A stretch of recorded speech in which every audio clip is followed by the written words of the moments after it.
नमस्कार दोस्तों, कैसे हो आप सभी लोग। आप सभी लोगों का मैं भैरू सिंह राजपुरोहित नवजीवन के यूट्यूब प्लेटफॉर्म पर हार्दिक अभिनंदन एवं स्वागत करता हूं। तो दोस्तों, आज का टॉपिक है सिकंदर महान। क्या आप सिकंदर को जानते हो? क्या आप सिकंदर के बारे में जो अच्छे अच्छे तथ्य हैं उनके बारे में अध्ययन करना चाहते हो? तो ये वीडियो सिर्फ और सिर्फ आपके लिए है। तो दोस्तों देखिए, सिकंदर महान का जो इतिहास है उनको हम आज क्लियर देखने की कोशिश करेंगे।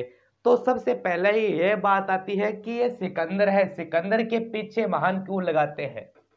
दोस्तों, सिकंदर के पीछे जो ये महान शब्द है ये क्यों लगाते हैं? तो मेरे दोस्तों, बात कुछ ऐसी है कि सिकंदर का कब का है। सिकंदर की बात करें तो 336 में ये शासन गद्दी पे बैठा था। जन्म की बात करें तो 356 ईसा पूर्व में इनका जन्म हुआ था। और बात करेंगे तो भारत में आक्रमण किया था इन्होंने 326 ईसा पूर्व। यह समय काल है उन समय का जब सिकंदर का जन्म हुआ था। सिकंदर के कुछ आक्रमण किए थे, सिकंदर का समय का ये तीनों डेट हमें मिलती है। तो दोस्तों, कहा जाता है कि उस समय जो भी शासक थे, उस समय के जो भी शासक थे, जो भी राजा था, वो अपने मन में क्या सोचते थे? वो अपने मन में सिर्फ ये सोचते थे कि जो मेरा ये एरिया है, मेरा ये राज्य है, मैं इन राज्यों के बाहर जो क्या है, छोटे और बड़े जो राज्य हैं उनको मैं अध्ययन कर लूं। सिर्फ इतना ही आता है कि उनको मैं क्या कर लूं, मेरे अधीन में, मेरे वश में कर लूं। लेकिन इनके विपरीत क्या हुआ? सिकंदर सिकंदर ने क्या सोचा? सिकंदर ने ऐसा कहा कि मैं छोटे मोटे राज्यों पर राज करना नहीं चाहता हूं। मैं क्या बनना चाहता हूं? मैं बनना चाहता हूं विश्व विजेता। क्या बनना चाहता हूं? विश्व विजेता। तो दोस्तों, बात यहीं आकर अटक जाती है कि 356 तक कोई भी व्यक्ति विश्व विजेता की बात नहीं की है। यह सिर्फ सिकंदर ही था जिन्होंने कहा मैं बनना चाहता हूं विश्व विजेता। अगर आपका क्वेश्चन ऐसा भी आ जाए कि सबसे पहले विश्व विजेता शब्द किसने दिया, तो वो अपने दिया सिकंदर ने। इस इतनी ही बात के लिए इन्होंने कोई विश्व को नहीं जीता है, इन्होंने ज्यादा कुछ नहीं जीता है, ज्यादा कुछ साम्राज्य विस्तार नहीं किया। लेकिन ये जो बात है विश्व विजेता की, ये सिकंदर ने दुनिया को सिखा के इस दुनिया से अलविदा हो चुका है। तो दोस्तों, इस कारण इसे कहते हैं मान। ठीक है, आगे और बात करेंगे सिकंदर का जन्म वगैरह, सिकंदर ने क्या कुछ किया। तो देखिए दोस्तों, बात करेंगे सिकंदर कहाँ का शासक था। सिकंदर दोस्तों, बात करें शासक कहाँ का था, तो सिकंदर शासक था मैसेडोनिया का। कहाँ का था? मैसेडोनिया। मैसेडोनिया कहाँ पे है? यूनान में। यूनान में। और इस दोस्तों, इस मैसेडोनिया को एक अन्य नाम से और जाना जाता है, उसको कहा जाता है मकदूनिया। क्या कहते हैं? मकदूनिया भी कहते हैं, मकदूनिया। अब आपको पता है, अगर आप आज कहीं भी जाते हो तो आपका अपना नाम पूछते हैं। कोई भी व्यक्ति हो, चाहे अपने कैमरामैन हमारा हो, चाहे मैं हूं, कोई भी हो, नाम पूछते हैं कि आपका क्या नाम है। ठीक है, आपका नाम बता दिया, उनके बाद वो क्या पूछते हैं कि आपके पिताजी का क्या नाम है। तो दोस्तों, इनके पिताजी का क्या नाम था? पिता का नाम देखिए, पिता का नाम था फिलिप फिलिप द्वितीय। फिलिप द्वितीय। अब बात करेंगे सिकंदर इस मैसेडोनिया मकदूनिया का शासक कब बना था, गद्दी पर कब बैठा था? तो दोस्तों, डेट मिलती है 336 ईसा पूर्व में। ये गद्दी पर बैठा था यूनान की, मकदूनिया की। बात करेंगे इनके जन्म की, कि सिकंदर का जन्म कब हुआ था। तो सिकंदर का जन्म हुआ था 556 ईसा पूर्व, यानी कह सकते इसको बीसी भी बोलते हैं, बिफोर क्रिस्ट जन्म। अब देखिए उस समय क्या है, 556 ईसा पूर्व है, यानी डेट वगैरह पीछे चलती रहती है। 556 में जन्म हुआ, 336 में गद्दी पर बैठा, इस प्रकार चलता है। ठीक है, अब बात करेंगे सिकंदर के गुरु का नाम क्या था।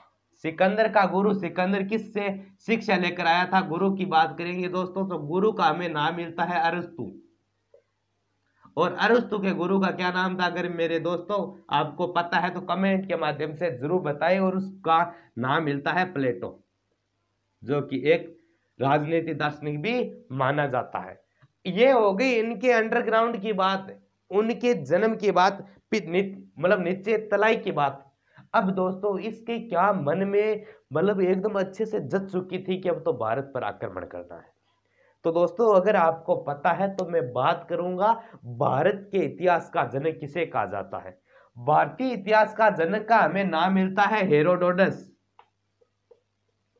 हेरोडोटस हेरोडोटस ने पुस्तक लिखी थी दोस्तों हिस्टोरिका, और इस हिस्टोरिका पुस्तक को किसने पढ़ ली? सिकंदर ने पढ़ ली। दोस्तों याद रखना, किसने पढ़ी? सिकंदर ने। सिकंदर ने जब इस हिस्टोरिका पुस्तक को पढ़ा तो उनमें मन में ख्याल आने लगा कि क्या भारत सचमुच इतना बड़ा शानदार देश है? क्या भारत में इतने सोने चांदी की व्यवस्था है? सोना चांदी हीरे जवाहर सभी प्रकार के मूल्यवान वस्तु क्या भारत में है? तो इस पुस्तक को पढ़ने के बाद सिकंदर के मन में क्या जानने लगी? धन प्राप्ति की लालसा जगने लगी कि अब तो बस भारत पर आक्रमण करना है, जो भी सामान वगैरह है लौट कर हमें अपने घर पे लाना है, यूनान मकदूनिया में लाना है। ठीक है। अब दोस्तों अगर आपको पता है तो जो अपना चंद्रगुप्त मौर्य था, मैं इस टॉपिक से थोड़ा हट चुका हूं क्योंकि मैं आपको अच्छी तरह से डाउट आपका क्लियर करने के लिए। चंद्रगुप्त मौर्य और चाणक्य उनका प्रधानमंत्री था। चंद्रगुप्त मौर्य जब मगध की गद्दी पे बैठा था तब चाणक्य की सहायता से क्या करने लगा? साम्राज्य विस्तार करने लगा। तो मगध के देखो, जो भी मगध सबसे बड़ा था इस प्रकार का ये भारत देश है, तो क्या हुआ? ये मगध है, ये सबसे पहले कहाँ चला गया? ये चला गया ऊपर की साइड में, कि अपने पास वाले को जीतता नहीं था और वो सीधे ऊपर की साइड में चला गया, और यहाँ इस वाले में। तो अगर आपको पता है तो ऐसा कहा जाता है कि सबसे पहले कमी क्या थी चंद्रगुप्त मौर्य की भारत विजय के दौरान, कि उन्होंने बीच में से स्टार्ट कर दिया, चालू करना, जीतना। तो इस कारण बीच में से न होकर किनारे से अगर शुरू करेंगे, इस प्रकार अगर हम रोटी खाते हैं तो रोटी के अगर बीच में हाथ डालेंगे तो जल जाएगा, तो हमें क्या होगा? इसकी कनौर को सबसे पहले खाना पड़ेगा। तो इसी प्रकार कुछ सिकंदर के साथ हुआ भी था, लेकिन क्या हुआ? ये धीरे धीरे ये अपनी किस्मत धीरे धीरे अपने ही प्रदेश में आजमाने लग गया। कैसे? इन्होंने सर्वप्रथम विजय की बात करेंगे, सर्वप्रथम किस किस क्षेत्र को जीता था? देखो दोस्तों, इन्होंने जीत लिया इराक को। ठीक है, इन्होंने अपने क्षेत्र को जीता, ईरान को। इन्होंने एशिया माइनरी, याद रखना, आज का वर्तमान तुर्की वाला क्षेत्र, एशिया माइनरी वर्तमान कौन सा क्षेत्र है? यह तुर्की क्षेत्र है, तुर्की क्षेत्र है। इस चीज को इन्होंने जीत लिया, इराक को जीत लिया, ईरान को जीत लिया, एशिया माइनर यानी तुर्की को भी जीत लिया। अब इनके मन में ख्याल आने लगा कि मैं धीरे धीरे जीत रहा हूं, हो सकता है मैं भारत को भी जीत सकूं। लेकिन सिकंदर को इतना पता नहीं था कि भारत इस छोटे से देश की बजाय बहुत बड़ा देश है। तो क्या बात दोस्तों, बात करेंगे सिकंदर के भारत के आगमन की। कब आया था? 326 ईसा पूर्व में सिकंदर भारत आया था, और भारत आने में उन्हें किन किन कठिनाइयों का सामना करना पड़ा और किन किन राजाओं से युद्ध करना पड़ा, तो वो भी हम जरूर इस वीडियो में देखने की कोशिश करेंगे। तो देखिए, बात करेंगे सिकंदर का भारत प्रस्थान। सबसे पहले दोस्तों बात आती है कि जो ये सिकंदर है वो कौन से रास्ते से भारत आया था? कौन से रास्ते से भारत आया था?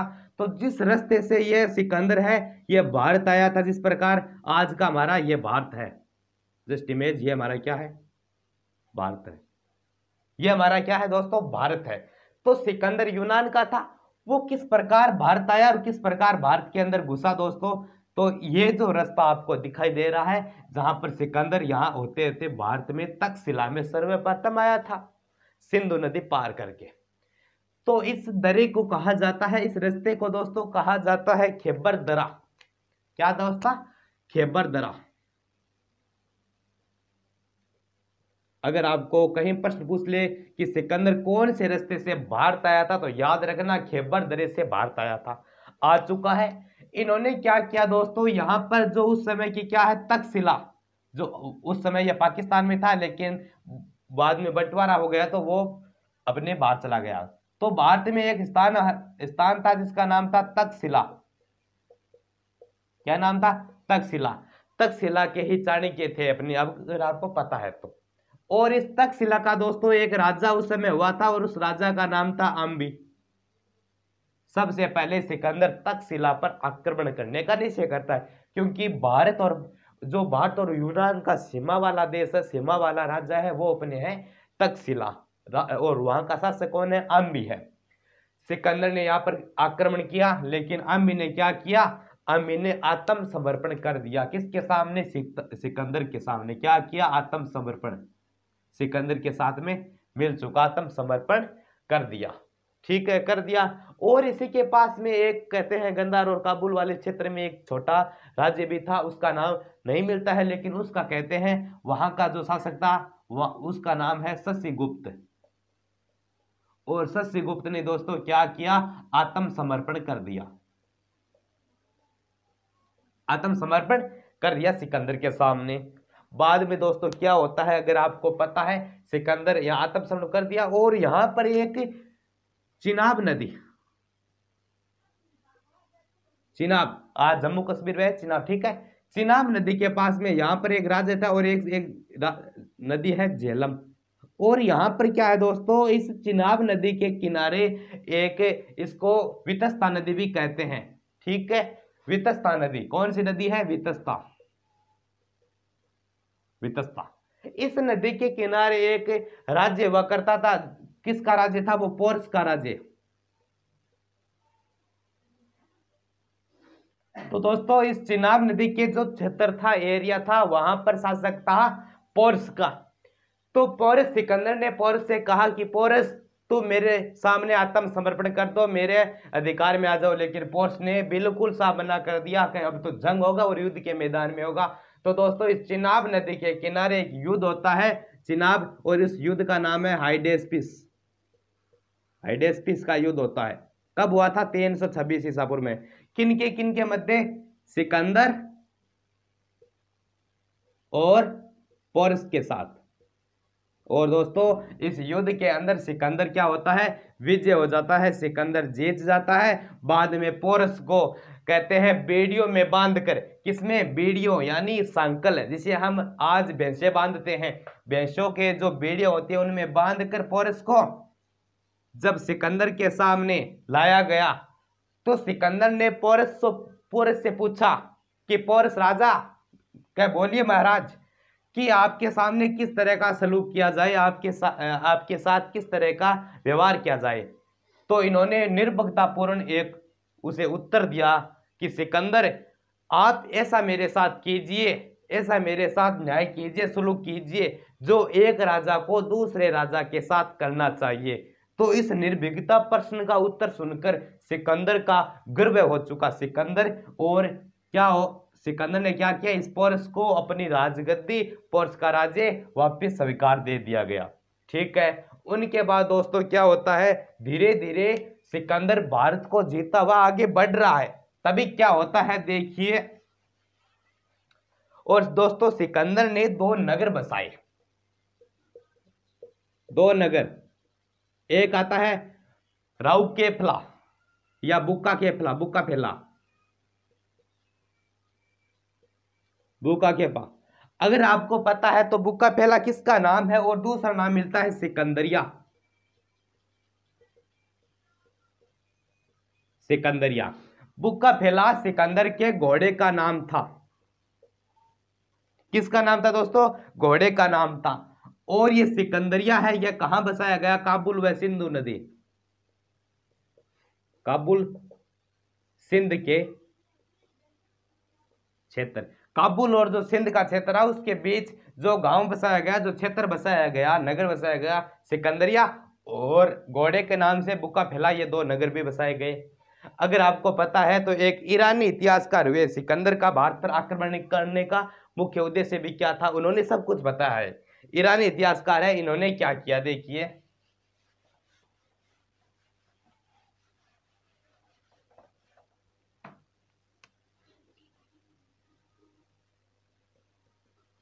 ईरानी इतिहासकार,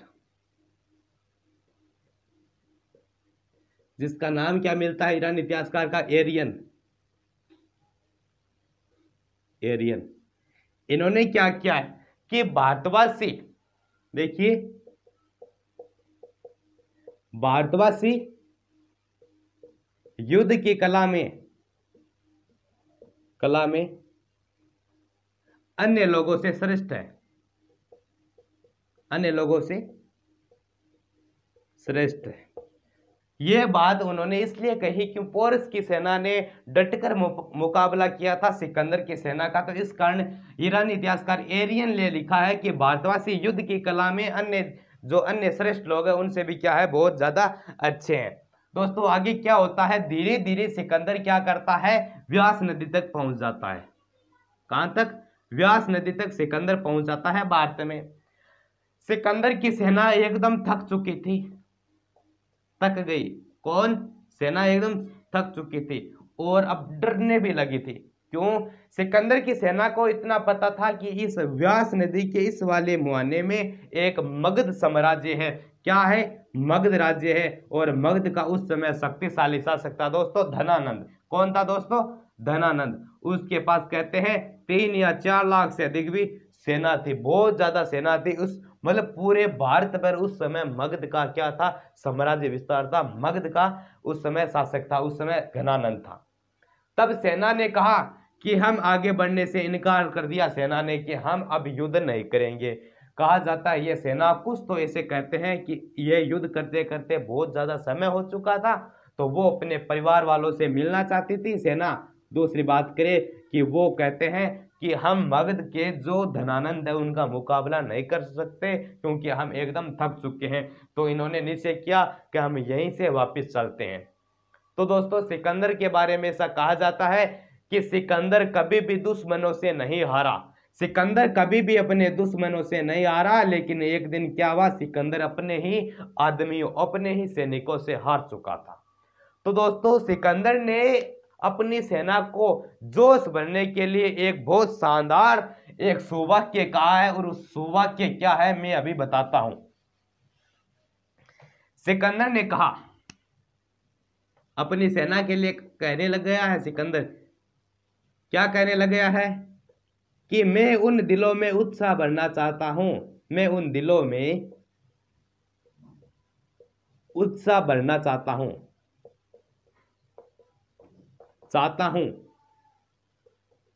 जो निष्ठाहीन और कायरतापूर्ण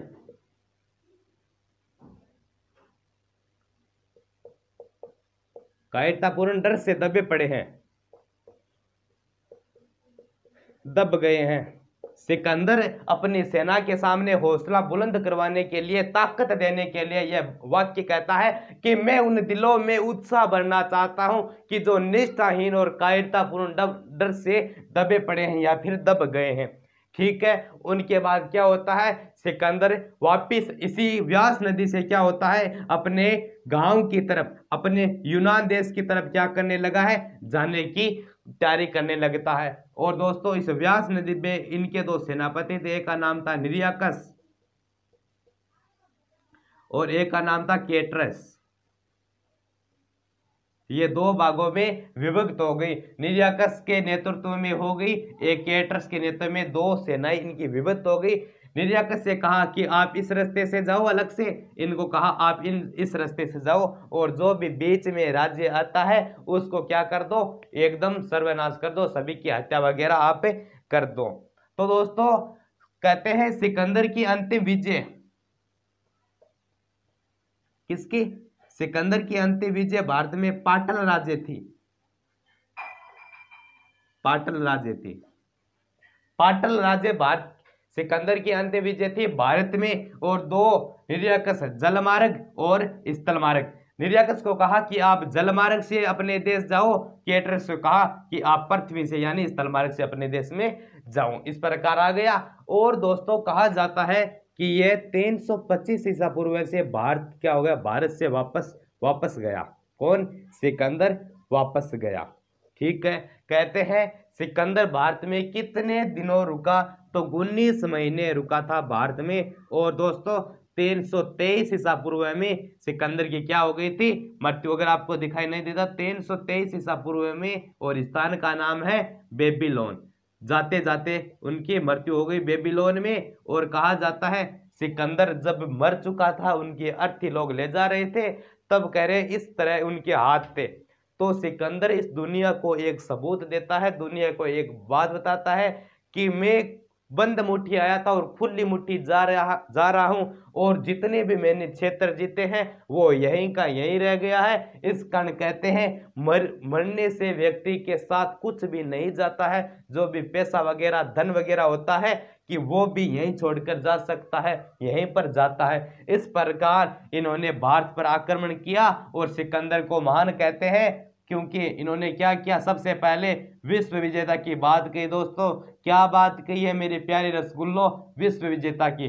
तो ये थी कहानी सिकंदर की। आशा करता हूं आपको ये वीडियो अच्छी तरह से समझ में आया होगा। अगर दोस्तों वीडियो समझ में आया तो वीडियो को लाइक कर देना, चैनल पर नए हो तो चैनल को भी सब्सक्राइब कर देना। तो मिलते हैं अगले वीडियो में, तब तक के लिए जय हिंद, वंदे मातरम।